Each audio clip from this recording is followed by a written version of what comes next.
The genesis of the film could not have been more straightforward. Apparently, Fred Zinnemann was in the office of producer John Wolfe, noticed a little package on his desk, and he said, "Oh, what's that?" And John Wolfe said, "Oh, that's the galleys of a new novel I've just been sent. I've got an option on the film rights. The publishers think it's going to be very big."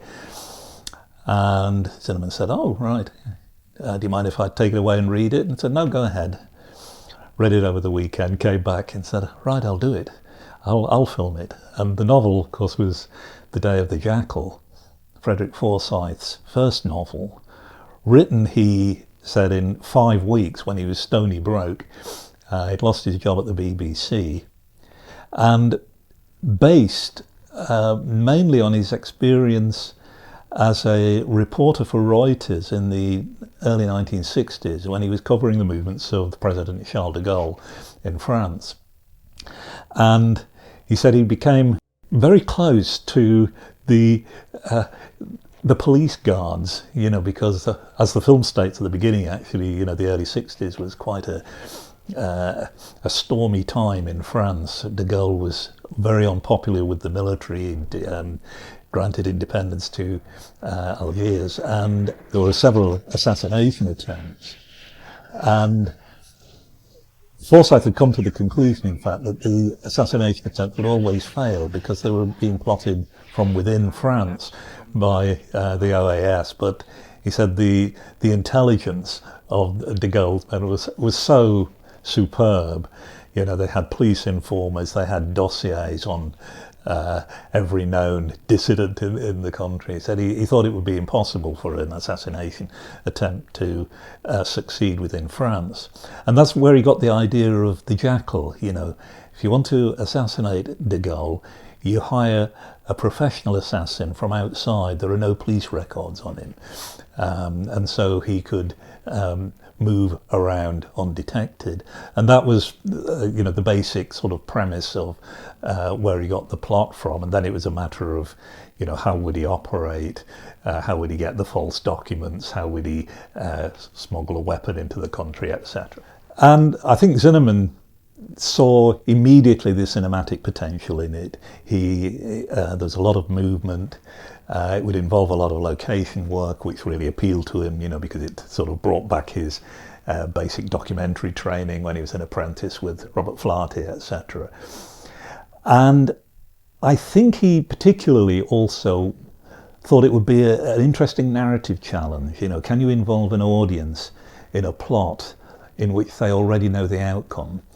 And the way of doing that, he thought, was by showing the Jackal getting into a lot of difficult situations, but somehow getting out of it and always being one step ahead of the police, etc.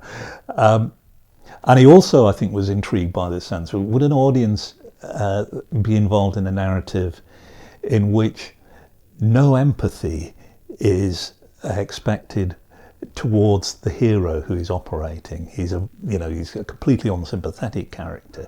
Would they still, nevertheless, be involved? So that was the challenge, he thought, in narrative terms of the film. The casting of the Jackal was interesting. There were a number of actors, I think, at the time who were interested in playing it. People like Michael Caine, Roger Moore, Albert Finney were mentioned. There's an interesting exchange of letters between Fred Zinnemann and Robert Redford's agent, because Redford's agent said he was interested in the role, and this is early 1970s. I think Robert Redford at that time could still play an anti-hero. But Zinnemann said, well, but can he do an upper-class Englishman? Can he disguise himself as an aging French veteran, which is important in the latter part of the film? Zinnemann was, again, rather like in A Man for All Seasons, where he was very adamant about the casting he wanted. He thought it was very important that you didn't have a star actor in the role of the Jackal, because he has to be a master of disguise. He has to be someone whom you could lose very easily in a crowd. And he thought of, having a star actor, you just lose that completely. And Edward Fox came to the forefront in his mind when he saw Joseph Losey's film The Go-Between, in which Fox plays Viscount Trimingham, if you know the film, who's engaged to Julie Christie, but she's having a romantic, passionate affair with the local farmer, you know. Because his concept of the Jackal was that he's an English public school boy gone wrong.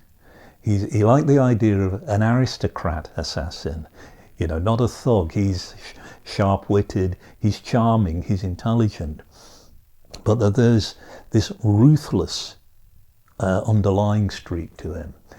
And one of the things I always think that's interesting in the film is the Englishness of the plotting. He's someone who, you know, forges his passport, but he gets his identity from a gravestone in the most English of English country churchyards. He does his forged passport using a John Bull printing outfit. And this particular aspect of Englishness, I think, worried the producer, John Wolfe, a bit. He said, I don't know how the French are going to respond to this idea of their president being assassinated by an Englishman.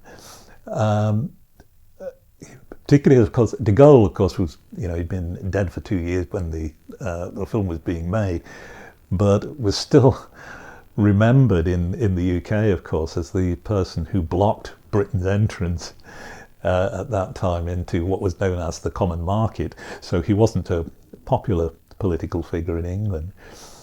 But Zinnemann liked this, as I say, the Englishness of the plotting, and ultimately, I think, because it's this Englishness that is finally going to let him down, that is finally going to be the one thing that is going to cause the last miscalculation.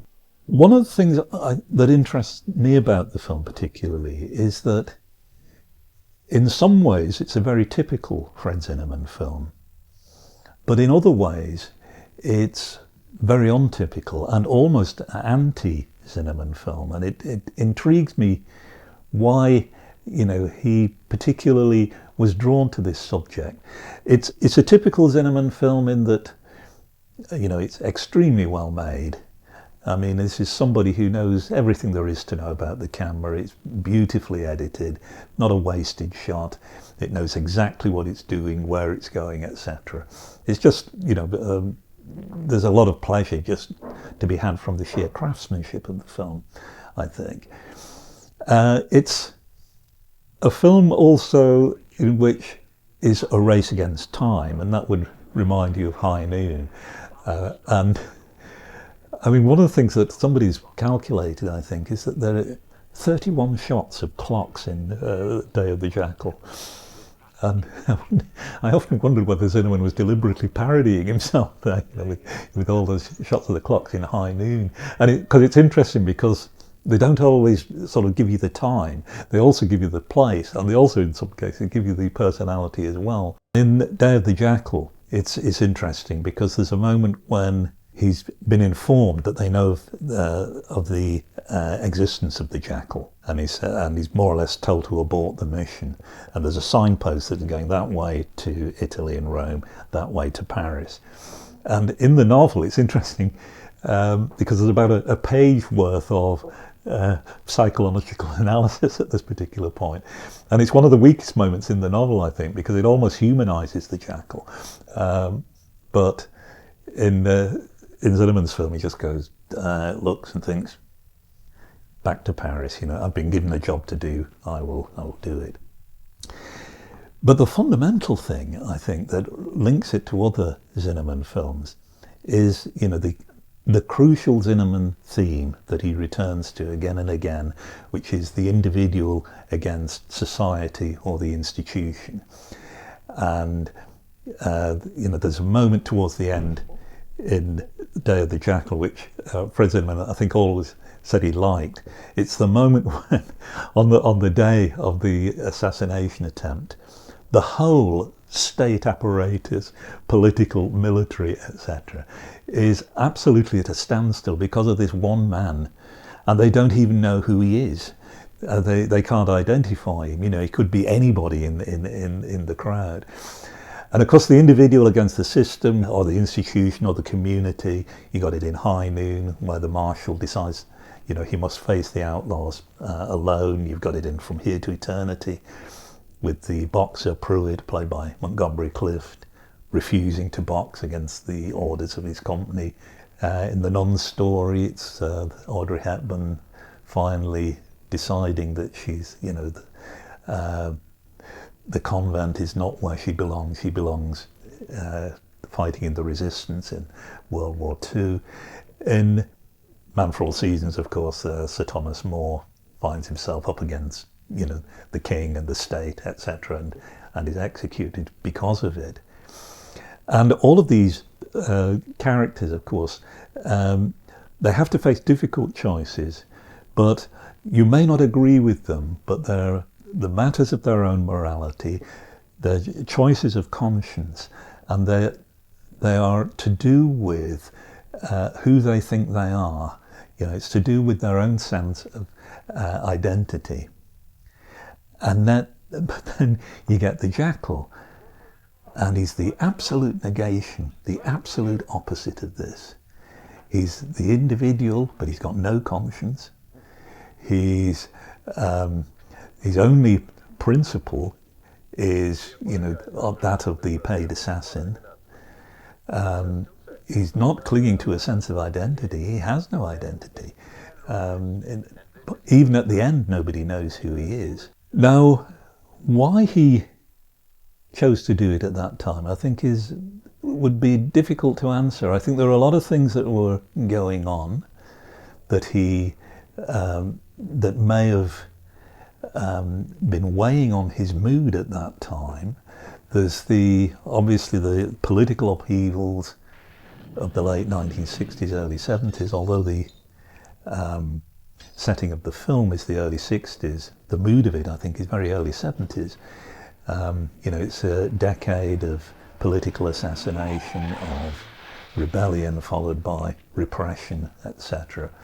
So, although Zinnemann always said about the film that it was an entertainment, it's not a political film. It's not a political film in the sense of, you know, other directors of that time, like Guido Pontecorvo, you know, making Battle of Algiers, or Costa Gavras making Zed, Francesco Rosi making his Italian films. Though those were all directors he admired. The other thing I would say as well about Zinnemann at this stage, the studio system and the film system that he was used to was now more or less gone. You know, he'd made all his masterpieces, or most of his masterpieces, during the period of the great Hollywood studio era, you know, between 1930s and 1960s, etc. But now that had more or less disappeared. There's an interesting bit in his autobiography where he's got photographs of 7 directors whom he particularly admires, he says. Some of them are friends of his. All of them, he says, he holds in absolute awe. And I'm certain, actually, this wasn't false modesty. He genuinely was awestruck by the talent of these directors. And they also, incidentally, admired him greatly. But the directors were William Wyler, Billy Wilder, George Stevens, John Huston, King Vidor, David Lean, and John Ford. Those 7. Of those 7, you know, Wyler, Stevens, Vidor have retired. Ford dies in the year in which Day of the Jackal is released. David Lean is still reeling from the critical battering he'd received over Ryan's Daughter, which had reduced him practically to a state of nervous breakdown. Billy Wilder is still recovering from the biggest disappointment of his film career, the cutting of The Private Life of Sherlock Holmes down from roughly 3 hours to 2 hours. The only one of those who is still operating, really, is John Huston. You know, he's making Fat City and thing. I mean, and he's pretty indomitable, John Huston. But he must have thought, you know, that the film world that he knew and recognised was now no longer there. And of course, Day of the Jackal is Zinnemann's first film for 6 years. You know, and usually when there's that big a gap between a director's film, it's because his last film has been such a flop that people have been, you know, unwilling to risk the next one. In fact, his last film was a huge success. It's A Man for All Seasons, made a lot of money, critically successful, won him an Oscar, won the film lots of Oscars. Zinnemann's reputation with getting a bit of a battering, because this was the heyday of the auteur theory, and Zinnemann was considered to be one of those nice, respectable directors. I think Andrew Sarris's phrase was making anti-movies for anti-movie goers, which could not be wider of the mark, I don't think. And so, you know, there was that kind of atmosphere in which he was working in. Day of the Jackal also belongs to what has always struck me as one of the strangest period in British cinema, you know, the late 60s, early 70s, when some of the greatest and but also some of the weirdest British films were made, but also when a lot of Hollywood and American directors were coming over to the UK and making their weirdest films, so that in the space of couple of years, you have Stanley Kubrick making A Clockwork Orange, you've got Sam Peckinpah making Straw Dogs, you've got Sidney Lumet making The Offence, and you've got Alfred Hitchcock coming back after 20 years making Frenzy, and all of those are their most extreme films. And then Zinnemann making Day of the Jackal, and it's very interesting that, I think, you know, that he picks up on that mood, and that a mood of, as I say, that it's almost nihilistic, I think. Certainly disquieting, influential in a way. There have been a lot of films made since. You know, the Clint Eastwood movie In the Line of Fire, I was thinking of, the Sean Penn movie, The Assassination of Richard Nixon. There's a remake, an updated remake of Day of the Jackal, The Jackal. But I don't think any of them have surpassed this film, really. And it's partly, I think, actually to do with, well, it's to do with the very professionalism with which the film is put together, which, as I said before, is almost like the equivalent to the professionalism of the Jackal putting his murderous plan together. But it's a film that is almost devoid of, how can I put it, of any kind of human compassion. I mean, watching it again, I was very struck by the fact that Zinnemann doesn't dwell on what happens to the victims after.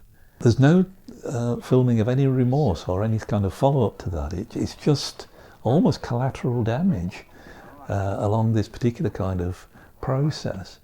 And I think this is what makes the film, as I say, disquieting and disturbing and quite chilling